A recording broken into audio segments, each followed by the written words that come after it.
Hello hi dears, welcome to Jewel Babies World. ചക്ക വെച്ചിട്ട് നമ്മൾ പല വിഭവങ്ങളും ഉണ്ടാക്കിയില്ലേ. ചക്ക ചവണി വട വരെ ഉണ്ടാക്കി. ഇന്ന് നമ്മൾ ഉണ്ടാക്കാനായിട്ട് പോകുന്നത് ചക്ക കുരുവിന്റെ പാട പോലും കളയാണ്ട അത് വെച്ചിട്ടൊരു കറുമുറ സ്നാക്കാണ്.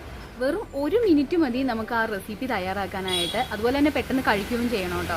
പെട്ടെന്ന് കഴിച്ചില്ലെങ്കിൽ അത് തണുത്ത് പോവുകയും ചെയ്യും. അപ്പോൾ അതുകൊണ്ട് 1 മിനിറ്റ് കൊണ്ട് തയ്യാറാക്കാൻ പറ്റുന്ന ആ സ്നാക്ക് എന്താണെന്ന് കണ്ടിട്ട് വേഗം തിരിച്ചെത്താം. വീഡിയോയിലേക്ക് പോകുന്നതിന് മുമ്പ് ഈ ചാനൽ ഇതുവരെ ആരും സബ്സ്ക്രൈബ് ചെയ്തില്ലെങ്കിൽ ഇപ്പോൾ തന്നെ സബ്സ്ക്രൈബ് ചെയ്തോളൂ. ബെൽ ബട്ടൺ ക്ലിക്ക് ചെയ്യാൻ മറക്കണ്ട. ഓൾ എന്ന ഓപ്ഷൻ. വീഡിയോയിലേക്ക് പോകാം.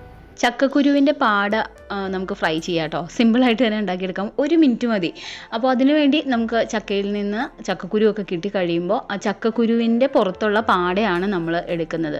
അപ്പോൾ ചവണി വെച്ചിട്ട് നമ്മൾ ഓൾറെഡി ചവണി വട നമ്മൾ ഉണ്ടാക്കി നോക്കി. അപ്പോൾ ഇനി ഉണ്ടാക്കാനായിട്ട് പോകുന്നത് ഈ ചക്കക്കുരുവിൻ്റെ പാട ഫ്രൈ ചെയ്യാനായിട്ട് പോവാണ്. അപ്പോൾ നമുക്ക് 2 രീതിയിൽ ഉണ്ടാക്കിയെടുക്കാം. അതിൽ ഒരു രീതിയാണ് ഞാനിപ്പോൾ കാണിക്കാൻ പോകുന്നത്.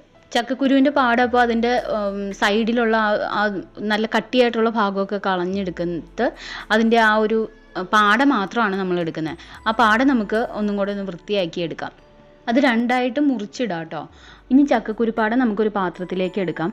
പാത്രം എടുത്തതിന് ശേഷം നമുക്കതിലേക്ക് ഒരു 1/4 ടീസ്പൂൺ കുരുമുളക് പൊടി ചേർക്കാം. അതിനുശേഷം അതിലേക്ക് ഒരു തുള്ളി ഉപ്പ് ചേർത്താൽ മതി കേട്ടോ. പ്രത്യേകം ശ്രദ്ധിക്കേണ്ട കാര്യം, ഒരു തുള്ളി ഉപ്പ് ചേർത്താൽ മതി. അതിനുശേഷം അത് നല്ലതുപോലെ നമുക്ക് മിക്സ് ചെയ്യാം.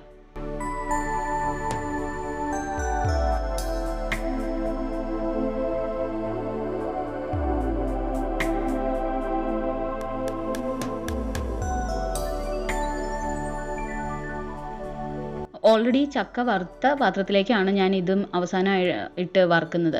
അപ്പോൾ ഏറ്റവും കുറഞ്ഞ ഫ്ലെയിമിൽ, ലോ ഫ്ലെയിമിൽ വെച്ചിട്ട് വേണം ഇത് വറുത്തെടുക്കാനായിട്ട്. ഞാനിവിടെ വിറകടുപ്പായതുകൊണ്ട് കനലെല്ലാം കെടാറായി കഴിയുമ്പോഴാണ് ഇത് അടുപ്പിലേക്ക് ഇടുന്നത് കേട്ടോ.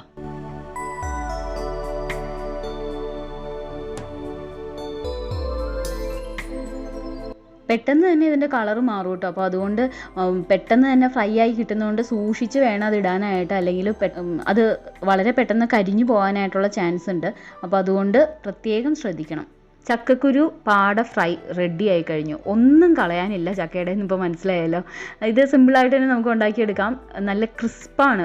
അപ്പം തന്നെ കഴിക്കാനാണ് ഇത് ഏറ്റവും നല്ലത്. ഇത് എടുത്ത് സൂക്ഷിച്ച് വെച്ച് കഴിഞ്ഞിട്ടുണ്ടെങ്കിൽ അത് അതിൻ്റെ ആ ഒരു ക്രിസ്പിനെസ് ഒക്കെ പോവും. അപ്പോൾ അതുകൊണ്ട് ക്രിസ്പായിട്ടുള്ള ഇത് അപ്പം തന്നെ നമുക്ക് കഴിക്കാനായിട്ട് ഉപയോഗിക്കാം. അപ്പോൾ സിമ്പിളായിട്ടുള്ള ഈ റെസിപ്പി 1 മിനിറ്റും കൊണ്ട് നമുക്ക് തയ്യാറാക്കാം. എല്ലാവരും ട്രൈ ചെയ്ത് നോക്കണം. ഇതിൻ്റെ വേറൊരു സ്റ്റൈലുണ്ട്. ആ ഒരു സ്റ്റൈൽ റെസിപ്പിയുമായിട്ട് ഞാൻ വീണ്ടും വരാം. വേറൊരു സ്റ്റൈലിലും കൂടെ ചക്കപ്പാട ഫ്രൈ നമുക്ക് ഉണ്ടാക്കാനായിട്ട് പറ്റും. ചക്കക്കുരു പാട ഫ്രൈ നമുക്ക് ഉണ്ടാക്കാനായിട്ട് പറ്റും. അപ്പോൾ ആ വീഡിയോ വേറെ വരുന്നുണ്ട്. അപ്പോൾ ഇത് സിമ്പിളായിട്ട് 1 മിനിറ്റ് മതി നമുക്ക് തയ്യാറാക്കാനായിട്ട്. അപ്പോൾ ട്രൈ ചെയ്ത് നോക്കിയിട്ട് അഭിപ്രായം പറയാൻ മറക്കണ്ട. ഒപ്പം ഈ ചാനൽ സബ്സ്ക്രൈബ് ചെയ്തില്ലെങ്കിൽ ഇപ്പോൾ തന്നെ ഒന്ന് സബ്സ്ക്രൈബ് ചെയ്യണം കേട്ടോ. പിന്നെ ബെൽ ബട്ടൺ ക്ലിക്ക് ചെയ്യാൻ മറക്കണ്ട. ഓൾ എന്ന ഓപ്ഷൻ. വീണ്ടും നല്ല നല്ല വീഡിയോസുമായിട്ട് കാണാം. അതുവരേക്കും it's me Jewel Baby signing off. By.